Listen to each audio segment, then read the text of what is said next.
Hello everyone, मेरा नाम है जीनत और आज हम लोग इस वीडियो में क्लास 10 के एक्सरसाइज 5.2 का क्वेश्चन नंबर 18, क्वेश्चन नंबर 19 और क्वेश्चन नंबर 20 डिस्कस करेंगे। Question number 18 says the sum of 4th and 8th terms of an AP is 24 and the sum of 6th and 10th terms is 44. Find first 3 terms of the AP. Question में कुछ conditions दी गई हैं, तो हम पहले वो data right कर लेते हैं जो क्वेश्चन में दिया गया है।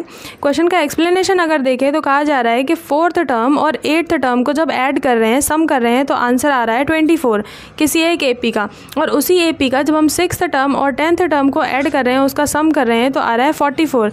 तो हमसे सवाल पूछा जा रहा है कि जिस AP के बारे में बात हो रही है उस AP के पहले 3 टर्म्स फाइंड आउट कीजिए। तो AP के 3 टर्म बताने के लिए सबसे मोस्ट इंपॉर्टेंट चीज़ क्या होती है कि हमें A पता हो, फर्स्ट टर्म पता हो और हमें कॉमन डिफरेंस पता हो। तो हम 3 टर्म हो, 4 टर्म हो, 5 टर्म हो, कितने भी टर्म्स हो हम निकाल पाएंगे आसानी से। तो सबसे पहले इन कंडीशंस को यहाँ नोट कर लेते हैं। दिया गया है कि 4th टर्म यानी कि A4 प्लस 8th टर्म यानी कि A8 is equal to question में गिवन है 24। In the same way question में गिवन है कि 6th टर्म यानी कि A6 प्लस 10th टर्म यानी कि A10 इज इक्वल टू 44 दिया है। तो हम इसे साइड वाइज सॉल्व कर लेंगे। तो एक इक्वेशन यहाँ से बनेगी A और D को लेकर के, और एक इक्वेशन यहाँ बनेगी A और D से लेकर के। फिर हम दोनों को सब्स्टिट्यूशन मेथड से सॉल्व करके A और D की वैल्यू फाइंड आउट कर लेंगे, और यहाँ पे हम सारे तीनों टर्म्स फिर फाइंड आउट कर पाएंगे। तो चलिए स्टार्ट करते हैं। A4 के लिए यहाँ हमने राइट किया A प्लस n-1, 4 में से बन जाएगा 3 बचेगा, 3D हो गया, प्लस A प्लस n-1, 8 में से बन जाएगा, तो ये हो जाएगा 7D इज इक्वल टू 24। इसको सॉल्व करेंगे तो ये A और A हो जाएगा 2A प्लस 3 और 7 हो जाएगा 10D इज इक्वल टू 24। अब आप देखिए यहाँ पे 2 है, यहाँ 10 है और यहाँ 24 है, सभी 2 के मल्टीपल्स हैं, तो हम यहाँ पे 2 कॉमन ले सकते हैं। तो जब हम 2 कॉमन लेंगे तो ये हो जाएगा A plus 5D is equal to 12। मतलब हमने 2 हटा दिया इससे, 2 का डिवाइड इसमें दिया तो A हो गया, 2 का 10 में दिया 2 5 10, 2 का इसमें दिया तो 12 आ गया। तो ये हमारी इक्वेशन फर्स्ट बन गई। अब सेकंड इक्वेशन के लिए इस पार्ट को सॉल्व करेंगे तो A6 के लिए राइट करना है, तो हो जाएगा A plus n-1 into D से A प्लस n-1 यानी 6 में से बन जाएगा 5, तो A plus 5D plus A plus 9D is equal to 44। A और A ऐड हो गया तो ये हो गया 2A प्लस 9 और 5 हो जाएगा 14D इज इक्वल टू 44। इसमें भी देखिए यहाँ पे 2 कॉमन है, तो हमने 2 हटा लिया, तो ये हो जाएगा A plus 7D is equal to 22। तो यहाँ पे आया है A plus 5D is equal to 22 और यहाँ पे आया है A plus 7D is equal to 22। तो ये हमारी हो गई सेकंड इक्वेशन। अब इन दोनों इक्वेशन को हम यहाँ पे एलिमिनेशन मेथड से सॉल्व करेंगे। तो इस इक्वेशन को मैंने यहाँ राइट कर लिया, तो ये हो गई A plus 7D is equal to 22।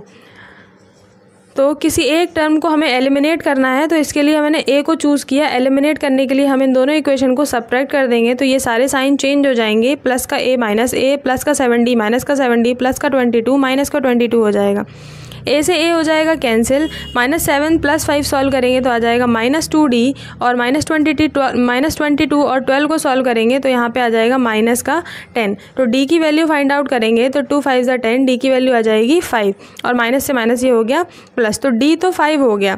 अब क्योंकि क्वेश्चन ने कहा था कि A प्लस 5D है, यहाँ रख दें A plus 7D is equal to 22 है, अगर D 5 रख दूँ मैं यहाँ पे तो A फाइंड आउट हो जाएगा। तो देखिए A के लिए क्या किया, 22 माइनस 7 इंटू D की वैल्यू कितनी है 5 है, तो 7 5 35 हो जाएगा, 20 माइनस 35। तो A कितना निकल के आएगा, 5 में से 2 जाएगा 3 और 3 में से 1 जाएगा 2, तो यहाँ पे A की वैल्यू निकल के आएगी माइनस का 13।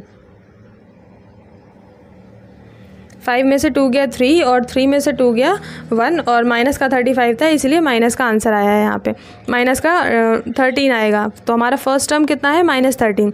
अब क्योंकि क्वेश्चन ने पहले 3 टर्म रखने को बोले थे, तो 3 टर्म के लिए A1 फर्स्ट टर्म कितना निकाला हमने, -13।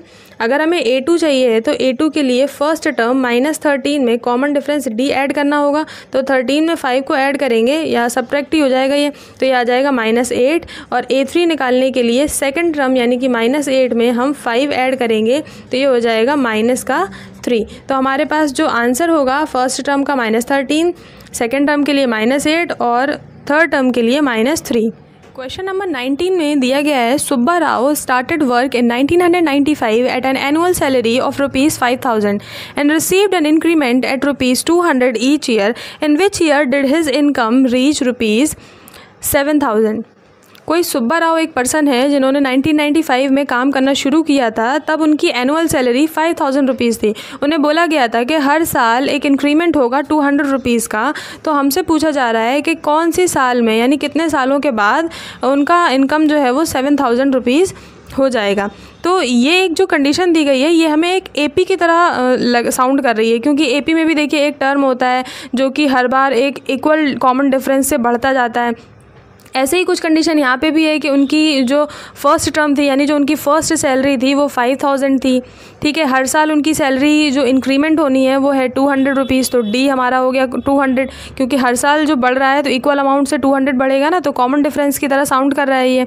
फिर हमसे पूछा गया इन विच ईयर इनकम पहुँच जाए 7,000, यानी एन निकालना है।